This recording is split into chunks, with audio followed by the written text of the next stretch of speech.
Mengapa pula dia menaruhnya di sini? Pegang nih, di mana blok not? Mengapa pula Bapak bertanya? Bukankah kita sudah sama-sama mengerti?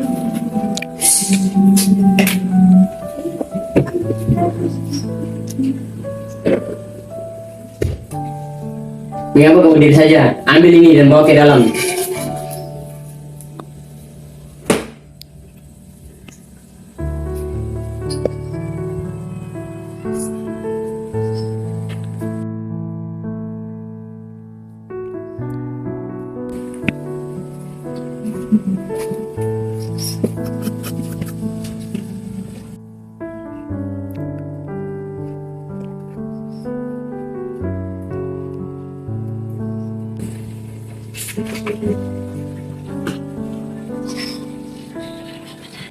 Lucu juga kalau Tini duduk bersimpuh sambil menanggal sepatu, tapi sayangnya mengurus blok note saja tidak bisa. Akhir-akhir ini kenapa dia sangat lalai sampai selamanya tak ditinggalkan begitu saja di atas meja. Padahal biasanya tidak seperti itu. Blok note itu penting bagiku. Pak, tadi ada yang telepon.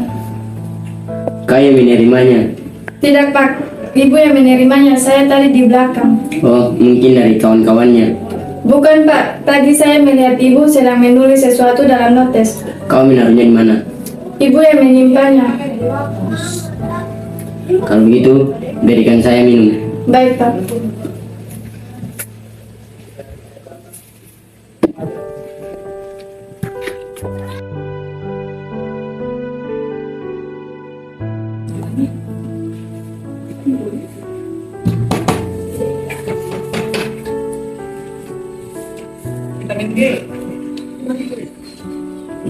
Aduh.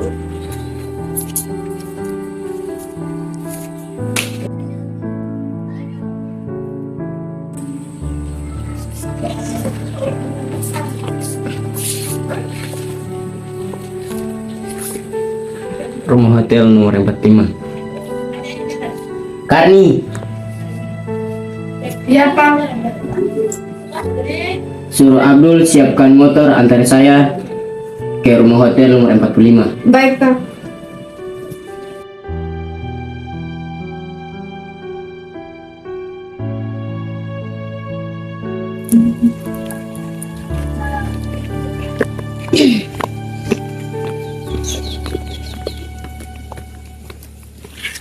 Permisi, Bi. Ya, ada apa Tuan? Apakah benar ini rumahnya Nyonya ini? Ya benar, silakan masuk. Nyonya ini sudah menunggu kalian di dalam. Baik, silakan Pak.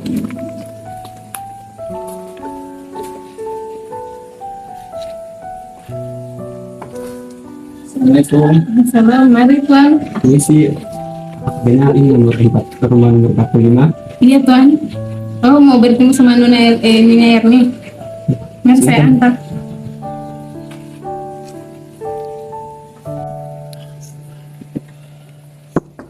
Nyonya, ada yang ingin bertemu dengan Nyonya? Iya, sebentar.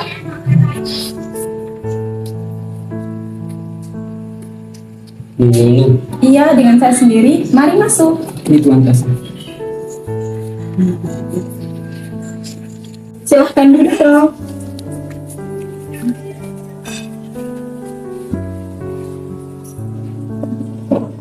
apa yang sakit Nyonya? Saya juga tidak tahu dok. Bagaimana rasanya? Dingin panas dok, tapi tidak setiap hari. Tolong berbareng Nyonya.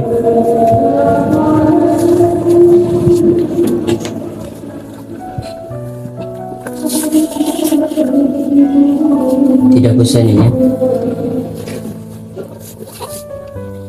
Sepertinya tidak ada masalah dengan perut Nyonya, bukan?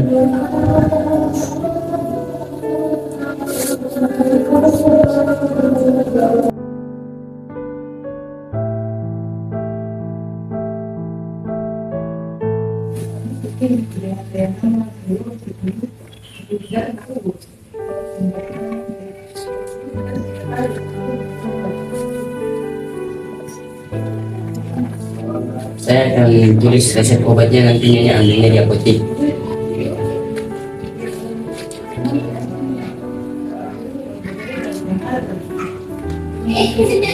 Hari ini turunnya hujan, besok lusa akan cerah juga. Maaf, saya termenung atasan Tuan menyinggir. Tidak mengapa Nyonya. Ini resep obatnya Nyonya, nanti Nyonya minum. Semoga lekas sembuh. Mudah-mudahan ya dokter.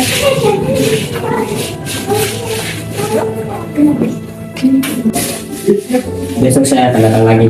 Baiklah Bang Dokter, mari saya antar ke depan. Abdul. Awas Nyonya, jangan terlalu banyak pikiran. Iya dok.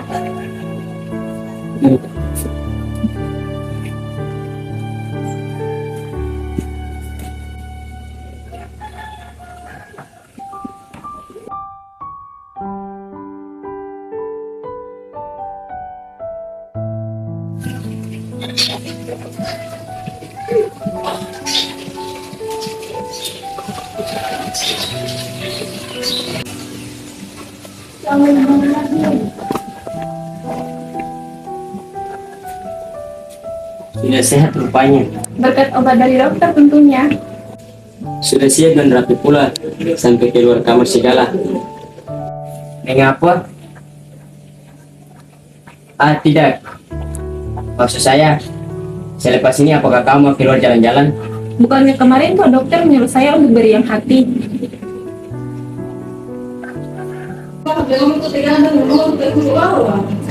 Lihatlah Tuan Dokter, rajinnya saya minum obat dari Tuan Dokter. Aneh, dalam 1 hari saja isi botolnya berkurang sangat cepat. Baiklah jika demikian, pantas Nyonya cepat sembuh. Jadi lekas pula Tuan Dokter, tidak perlu datang lagi. Sebenarnya begitu, bahkan sekali dokter datang, pasien pun langsung sembuh. Silahkan dokter. Bukankah Tuan Dokter aneh? Biasanya datang berkali-kali untuk mendapatkan duit, tapi ini tidak lagi. Memang sering saya dikatakan oleh kawan-kawan saya dokter yang aneh. Sudikah Tuan Dokter untuk bertamu ke rumah saya lagi? Iya tentu. Baiklah Tuan. Maaf saya sudah menahan Tuan terlalu lama. Apakah ada pasien lain? Tidak mengapa, tidak ada lagi. Apakah boleh saya menelpon orang rumah dulu? Baiklah Tuan.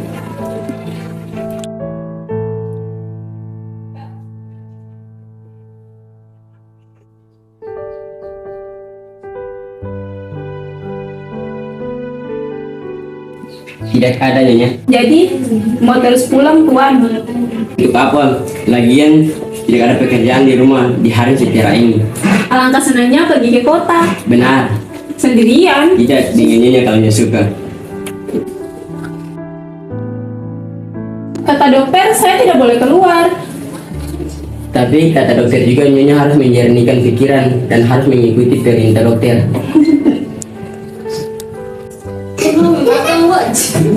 Ayo Nyonya.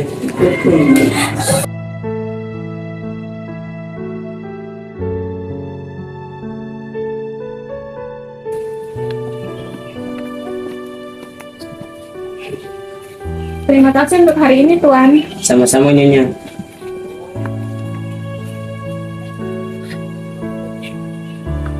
Saya belum pernah sesenang ini karena bilang tidak ada pasien lagi. Saya bisa berbuat hal lain sesuka hati, tapi ke telepon Tini terlebih dahulu, barangkali dia mau saya jemput.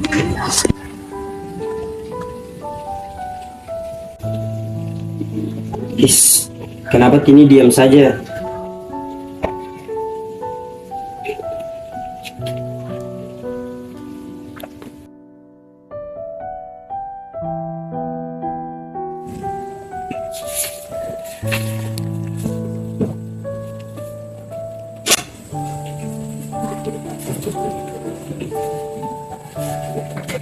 Tini, kau belum tidur ya? Bagaimana nih pergadaian tadi?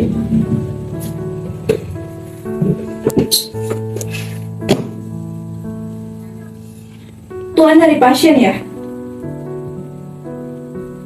Ya, tutup saja mulutmu. Biarkan istrimu menunggu dan menunggu. Tidak bisakah kau tunda 1 pasien saja untuk menjemput aku? Bukannya kau bilang gak usah dijemput? Siapa bilang?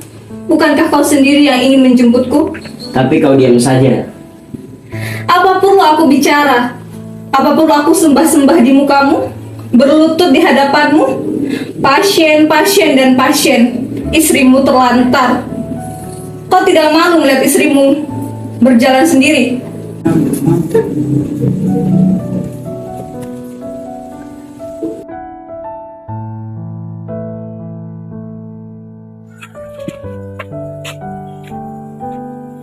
Assalamualaikum.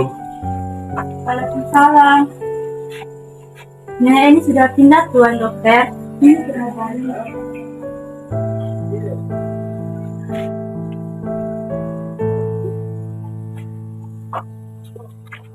Tuan Dokter, saya sudah pindah ke gang baru nomor 24. Kalau kebetulan Tuan Dokter kebetulan lintas di sana, sukalah mampir ke rumah saya, bekas pasien Tuan Dokter.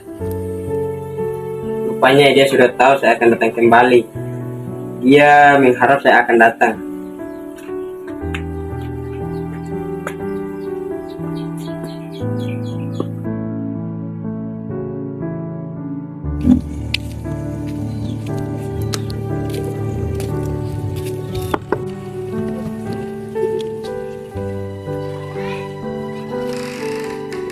Mama saya, Tuan tidak ingin bertemu lagi.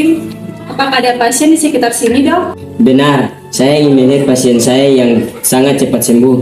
Bukankah alamat saya sudah tinggalkan di surat kemarin? Tahu benar Nyonya saya akan datang. Benar, untuk menagih uang, tapi masuklah dulu.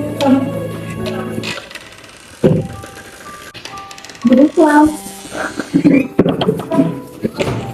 Engkau sudah tahu aku akan datang. Benar, tadi malam aku tahu mimpiku akan dimulai. Meneruskan persahabatan lama. Apa maksudmu? Dahulu kita berkenalan juga. Sekarang bertemu kembali. Hati mulai bersuah. Wajahmu membuatku terkena entah apa, seolah mendengar lagu lama bersua kembali dengan pemandangan alam dahulu, seolah-olah pernah kulihat. Tidak mungkin. Banyak muka yang serupa. Apalagi kan banyak bertemu dengan orang-orang. Mungkin benar katamu, mata memang tidak jarang salah melihat, tapi entah kenapa aku senang melihat mukamu. Ah iya, ini kenyataan bagaimana engkau kusebut namamu saya tak kulihat. Apa perlu mengenal nama? Bagaimana kalau kau panggil dia? Mengapa kau tidak suka dengan itu? Sebutlah demikian jika kau suka.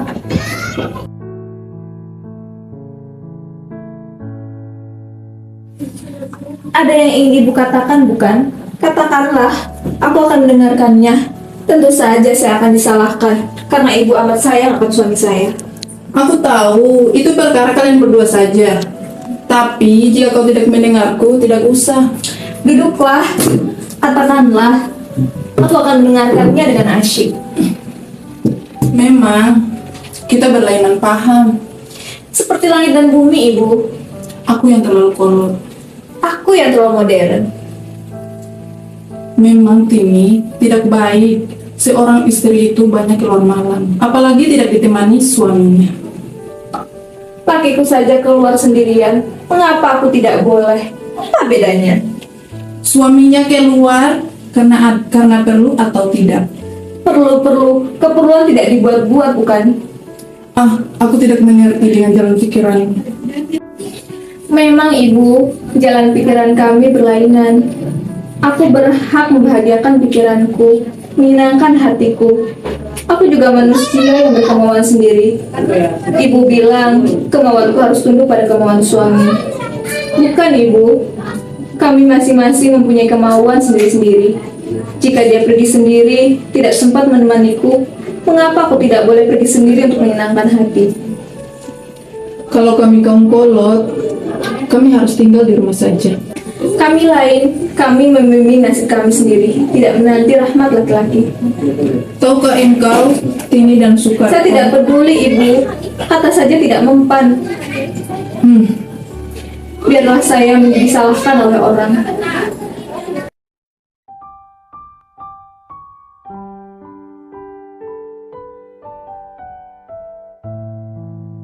Bolehkah kau kupanggil Tono? Selayaknya dulu kupanggil kau. Panggillah jika kau suka. Apa yang kau suka, aku pun ikut suka. Oh iya Tono, aku ingin mengatakan sesuatu. Marahlah engkau jika ku katakan yang sebenarnya. Ceritakanlah. Obatmu itu tidak pernah ku minum, ku buang saja. Engkau begitu nakal. Tapi mengapa aku yang kau panggil? Karena namamu yang ku kenal dari sekian banyak orang. Sudah kau kenal, perlu apa lagi bodohnya aku? Jangan pergi, jangan pergi. Kalau aku pergi, akan mengapa engkau? Hilang mimpiku, jatuhlah aku ke lembah kebenaranku dahulu. Janganlah engkau pergi memanggilku, tinggalkan aku. Aku sudah lama memimpikanmu. Kita akan bertemu kembali. Di mana kita berdua dahulu? Kau kawanku dahulu, Tono. Tetangga rumahku. Tapi kau akhirnya pindah ke Betawi. Dan ku dengar kau menjadi dokter di sini. Maka muncullah niat agar pura-pura sakit dan timbul nafsuku. Tapi kukira kau takluk. Sebagaimana laki lain, engkau menahan. Aku merasa kesal karena perbuatanku. Kau sudah pindah, aku tinggal seorang diri, menempuh jalan sendiri. Marilah kita kubur ke zaman dahulu, jangan diingat-ingat lagi. Rohaya, nama kawanmu dulu, nama asliku. Rohaya, kau adalah kawanku.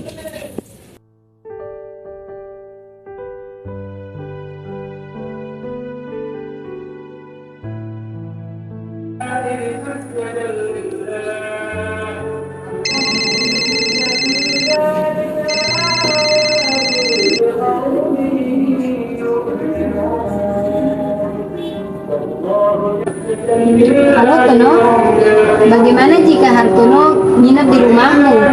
Menemanimu di rumahmu, saya peninggal ini ke Solo. Bagus juga idemu, Mar. Besok suruh dia datang ke rumahku. Baiklah, Ya, mengapa engkau tidak datang lagi? banyak pekerjaan Tono.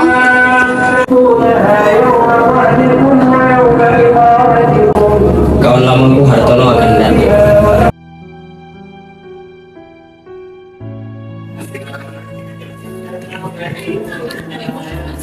Lain dulu dan sekarang. Lepaskanlah dulu lelamu.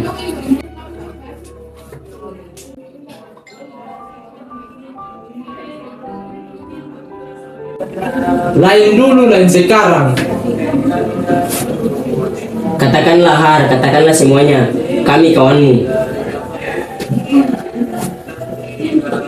Kau dokter Tono, engkau sendiri mengerti apa sebabnya. Barangkali juga dapat kau obati cita-cita yang patah.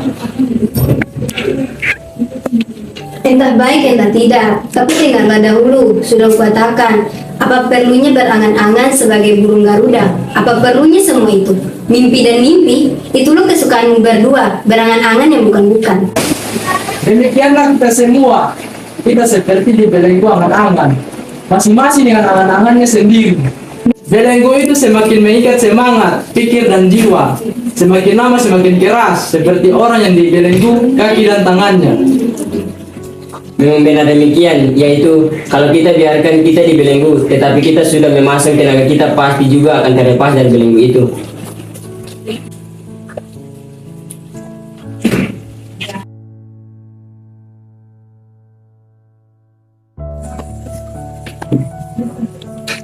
Mau kemana Ton? Marilah, duduk dulu.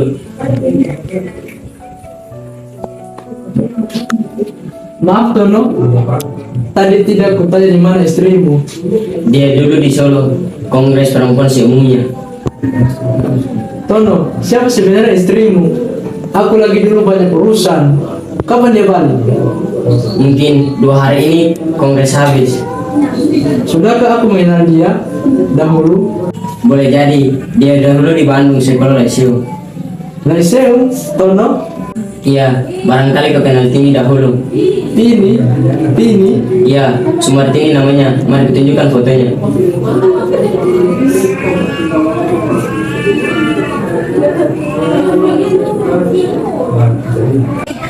Apa kau kenal? Sepertinya Tono, tapi namanya lain. Orang sebut dia Pop. Benar Har, itu namanya dahulu di sekolah. Memang dia cantik, benar kan? Aku menginap di rumah keluarga saja dahulu Tono. Aku segan bertemu istrimu dalam keadaan begini. Tapi Har, baru saja kita bersua, tiba-tiba kau pergi lagi. Aku akan datang lagi. Tapi Tono, jangan dulu kau katakan pada istrimu aku ada di Jakarta. Jangan sekali-kali kau sebut namaku sebelum kusuruh. Baiklah Har, itu perkara kecil saja.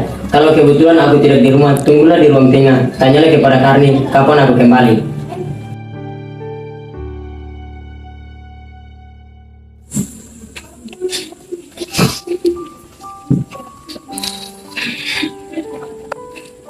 Har, mengapa? Mengapa engkau datang lagi? Hantu pengganggu, apa salahku? Aku tidak mati Pop. Aku tidak pernah mati. Dulu memang kukirim surat padamu. Aku berkehendak agar kau anggap aku sudah mati. Bukan engkau saja, keluargaku juga. Aku tidak tahu kau kawin dengan Sukartono. Engkau kenal dia? Kenal. Dia kawan sekolahku dahulu di Malang. Tidak tahukah tentang aku dan kau dahulu? Tentang aku ada cerita, tapi tak kusebut namanya. Dia sudah mati kataku. Jadi kalau dia tahu aku, Apa yang tidak diketahui tidak mengapa. Terus jika sudah diketahui, cerita sudah tamat Har. Tono sudah memiliki istri lain. apa katamu? Mengapa tidak? Bukankah kami bukan suami istri lagi? Aneh. Saya sendiri tidak mengetahui. Orang Solo saja sudah memaklumi. Paman ada bertanya. Orang kota pun sudah tahu pula. Aku saja yang belum. Aku mesti menang. Akan kucari dia. Maduku itu. Tidak perlu aku dihiburkan. Aku sendiri yang akan mencari jalan. Di tengah-tengah padang pasir. Di hari yang panas ini. Selamat jalan. Selamat tinggal Pop. Sama-sama berani hidup. Kehidupan baru. Mari kita pikul beban kita. Mari kita buang belenggu semangat kita. Benarlah, masing-masing manusia mempunyai beban. Marilah kita jadikan beban itu sebagai alas gedung baru. Selamat tinggal.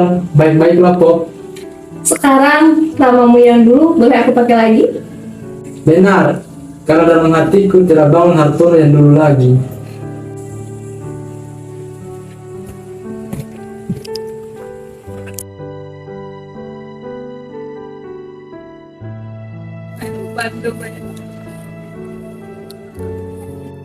Ini rupanya perempuan yang disukai Tono. Cantik, molek, dapat menarik hati laki-laki.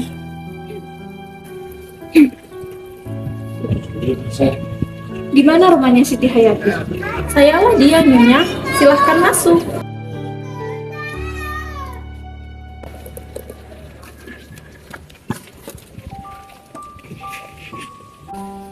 Silahkan duduk, Nyonya.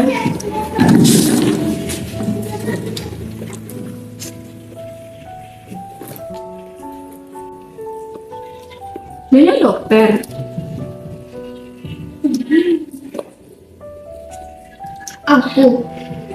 Aku adalah istri dari Dokter Sukartono. Senang berkenalan dengan Nyonya. Saya rasa sudah lama ya kita perlu bertemu untuk berkenalan. Berkenalan? Aku datang bukan untuk berkenalan. Mana ada perempuan sepertiku suka berkenalan dengan perempuan macam kau? Katakanlah Nyonya dengan terus terang. Kalangan perempuan sepertinya banyak. Di kalangan perempuan baik-baik itu buruk, tetapi di telinga kami itu sudah biasa. Engkau! Teruslah berengkau-engkau, Nyonya. Memang saya lebih rendah dari Nyonya. Nyonya dokter, hidup lebih senang. Katakanlah apa kehendak Nyonya. Siapa sebenarnya? Nama saya Siti Rohaya.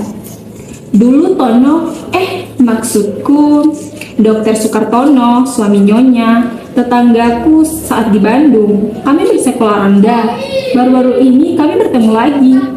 Kebetulan saja, Nyonya jangan marah. Dia tidak akan terpikat ke dalam jaringku. Kalau jaring Nyonya sendiri baik. Engkau memang lebih pandai. Sudah biasa menangkap sembarang laki-laki. Katakanlah sebarang kata. Keadaan tidak juga berubah. Dia memang suami Nyonya, tapi kasihnya tersangkut pada saya. Nyonya boneka yang tidak berjiwa, memakai permata, tapi tidak menghargainya. Janganlah Nyonya bersedih hati. Saya bukan hendak selamanya dengan dia. Benar Nyonya, bagi kami, perempuan sebangsa saya, tidak ada yang lama. Kami sudah biasa seperti itu. Tidak mengapa lagi. Aku sudah memilih jalan. Dahulu kataku padanya, jangan aku dikawini. Engkau nanti menyesal. Aku tidak puas dengan satu tangan saja. Aku akan cemburu jika kau bergaul dengan kawan-kawan, apalagi perempuan. Kami kawin, lambat laun aku mencintainya, berangsur-angsur dalam. Aku tidak dapat menahannya. Aku tidak suka dia pergi-pergi. Kau menghendakiku, banyak-banyaklah dia di dekatku.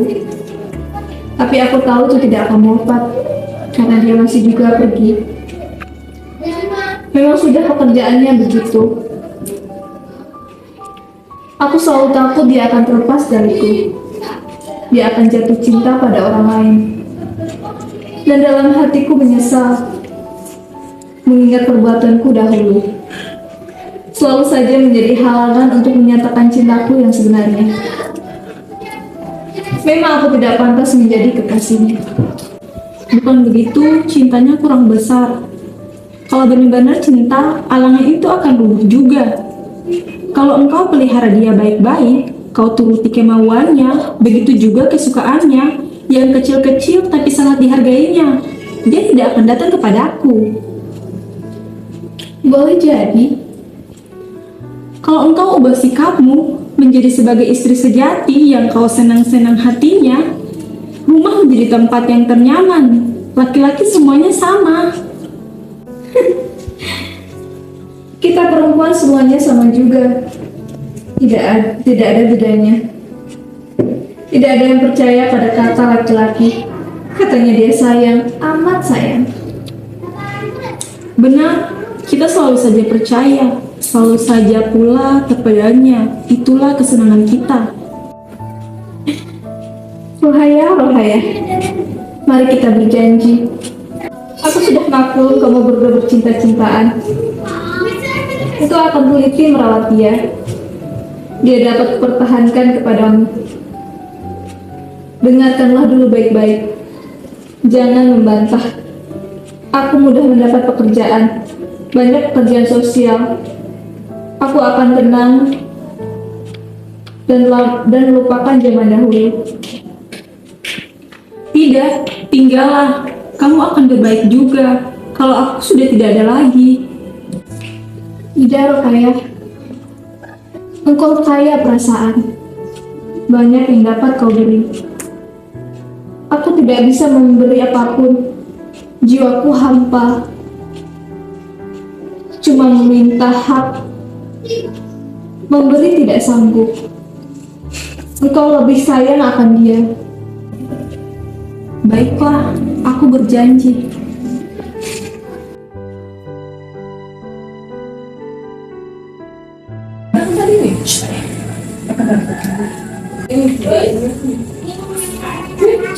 Tono, ada yang hendak kukatakan. Marilah dulu. Mestilah kita selamanya begini. Bagaimana maksudmu? Aku tidak tahu engkau membawa percakapan ini. Tidak, Tono. Jangan bicarakan perkara yang sudah-sudah. Aku tidak hendak menceritakannya. Tono, tidak baikkah kalau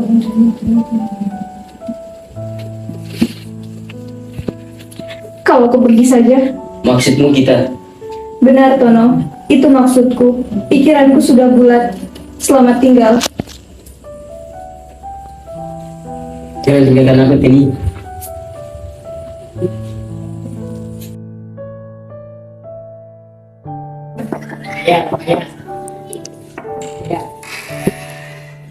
Rohaya. Rohaya. Gimana Nyonya? Sudah pergi Tuan.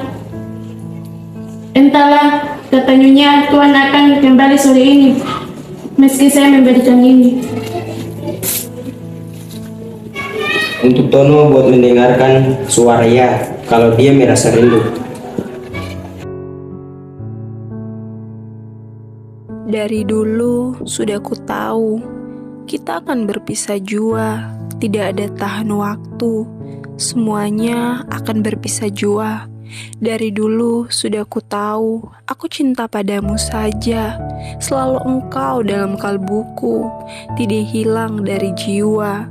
Dari dulu sudah ku tahu cintaku tidak akan mati, selama masa, selama waktu, ke liang kubur ku bawa mati.